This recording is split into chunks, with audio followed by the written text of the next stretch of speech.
Hello everyone, once again you all are welcome in chemistry classes. Till yesterday, means till the previous video, we have discussed about colloidal state. According to the modern concept, it is a state in which any substance can be converted, and the colloid is a state in which the size of the particle is between 1 nanometer to 1000 nanometer, and it can be segregated or classified into different categories. First category we have discussed on the basis of the state of the dispersed phase and dispersion medium. Today we will be discussing further classification of the colloids. Now second basis of the classification of colloid is on the basis of interaction between dispersed phase and dispersion medium. Interaction का मतलब है force of attraction. How much is there between dispersed phase and dispersion medium? There can be only two options. Either there will be strong interactive forces between dispersed and dispersion medium, or there will be weak force of attraction between them. So we can classify the colloids into two categories on the basis of interaction between dispersed phase and dispersion medium. First one, lyophilic colloids. Lyophilic word is having two parts. One is lyo, second is philic. Lyo means liquid and philic means loving. So liquid loving. Here liquid represents dispersion medium. So in general we can say in lyophilic colloids there will be strong interactive forces, strong attractive forces between dispersed phase and dispersion medium. In this type of colloids, the dispersed phase has very great affinity towards dispersion medium, and these cannot be precipitated easily. So are stable colloids. भाई कोई सोचेगा क्यों नहीं precipitate कर सकते? भाई attractive force ही strong है, so that force cannot be broken down easily. That's why these are stable colloids. अगर means if precipitated, अगर मान लो किसी तरीके से प्रेसिपिटेट हो भी जाए, they can be converted back into colloidal form by simply agitating. यानी कि अगर वो कोलाइड प्रेसिपिटेट हो जाए तो डीपी और डीएम को एक साथ लेकर के उनको अच्छे से एजिटेट कर दो तो दोबारा से कोलाइड प्रिपेयर हो जाता है. So these are also called as reversible colloids और reversible salts. For example gum, gelatin, starch, protein etcetera. तो ये बड़ी पॉपुलर और स्टेबल कोलाइड्स हैं. गम का एग्जाम्पल, गम का कोलाइड हो, जेलेटिन होती है, स्टार्च का कोलाइड हो गया, कुछ प्रोटीन्स के कोलाइड हो गए वो. और अगर इन्हीं लायोफिलिक कोलाइड्स के अंदर डिस्पर्जन मीडियम को अगर हम वाटर ले लें, if water is dispersion medium, तो इन्हीं कोलाइड्स को बोलते हैं हम hydrophilic colloids, hydrophilic sol. Dispersion medium के बेस पर हम कुछ कोलाइड्स के एक जनरल नाम भी दे सकते हैं. अगर डिस्पर्जन मीडियम वाटर है तो उनको बोलते हैं हाइड्रोसॉल और एक्वासॉल. एल्कोहल होगा तो एल्कोसॉल. बेंजीन अगर डिस्पर्जन मीडियम है तो बेंजोसॉल, और गैस है तो एरोसॉल. ये जनरल ना. सेकंड कैटेगरी है लायोफोबिक कोलाइड्स. लायो मतलब लिक्विड, फोबिक मतलब hating. Phobic word is obtain from phobia, जहाँ पे कि फोबिया का मतलब क्या होता है? डर, हेटिंग. तो these are liquid hating colloids. इसका साफ मतलब है कि इन टाइप के कोलाइड में डिस्पर्स्ड फेज और डिस्पर्जन मीडियम के बीच में वीक अट्रैक्टिव फोर्सेस होंगी. So in this type of colloids the dispersed phase has very less affinity, very less attractive forces towards dispersion medium. इसीलिए these can be precipitated easily, बहुत जल्दी precipitate हो जाते हैं.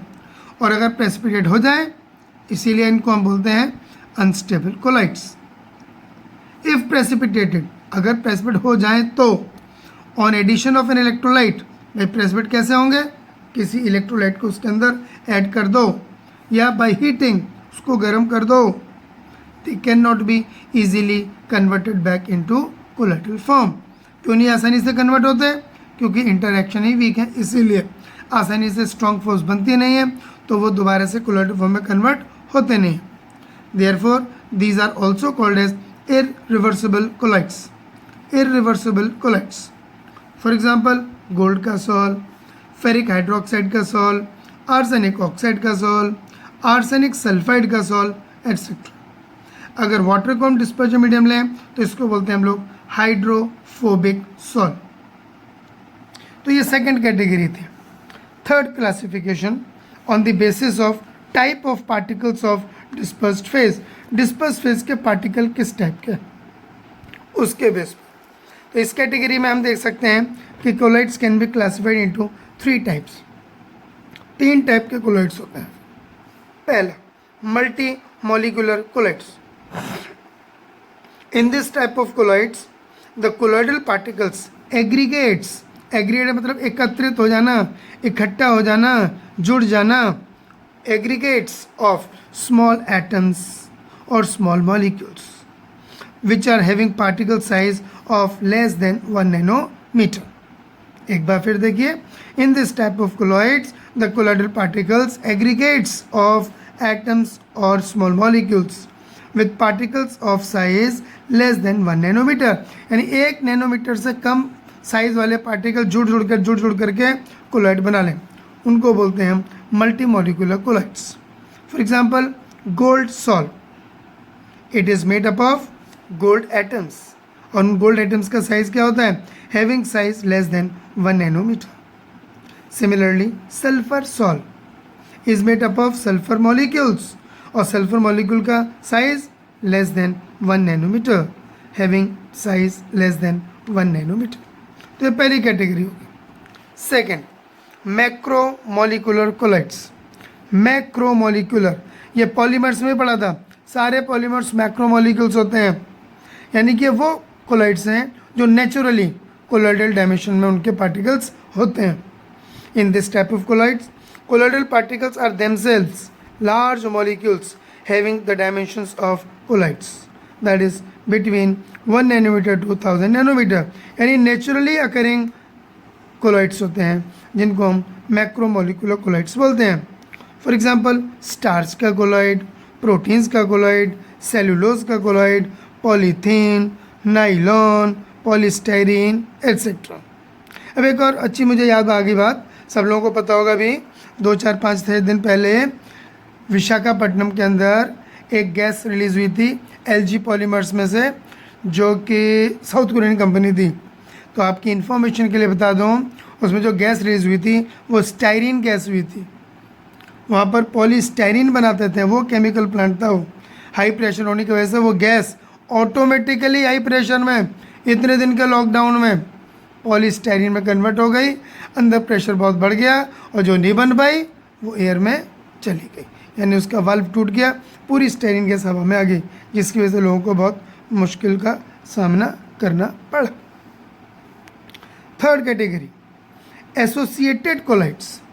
एसोसिएटेड कोलाइड्स होते हैं, there are certain substances which behaves as normal strong electrolytes at low concentration, यानी जब इन सब्सटेंस का कॉन्सेंट्रेशन कम होता है तो वो एक इलेक्ट्रोलाइट की तरह बिहेव करते हैं, बट लेकिन at high concentration they exist as colloids. जब कंसेंट्रेशन हाई होगी तो वो कोलॉइड की तरह बिहेव करते हैं। क्यों? Due to formation of aggregated particles, यानी कि बहुत सारे पार्टिकल जुड़ जाते हैं तब जाकर के वो कोलॉइडल डायमेंशन में आते हैं। Such colloids are known as associated colloids. अब कुछ बच्चे कंफ्यूज होंगे, फिर एसोसिएटेड और मल्टी मॉलिक्यूलर में अंतर क्या है? मल्टी मॉलिक्यूलर में पार्टिकल का साइज हमेशा 1 नैनोमीटर से कम होता है और तब जुड़ते हैं, वो इलेक्ट्रोलाइट वगैरह कुछ नहीं होते हैं। एसोसिएटेड कोलाइड में भी पार्टिकल जुड़ते हैं, लेकिन वो पार्टिकल का साइज थोड़ा बड़ा होता है, या चलो 1 नैनोमीटर से कम भी होता है, लेकिन वो सब्सटेंस लो कॉन्सेंट्रेशन पर इलेक्ट्रोलाइट होते हैं, हाई कॉन्सेंट्रेशन में वो कोलाइड की तरह बिहेव करते हैं, तो वो एसोसिएटेड कोलाइड्स हैं।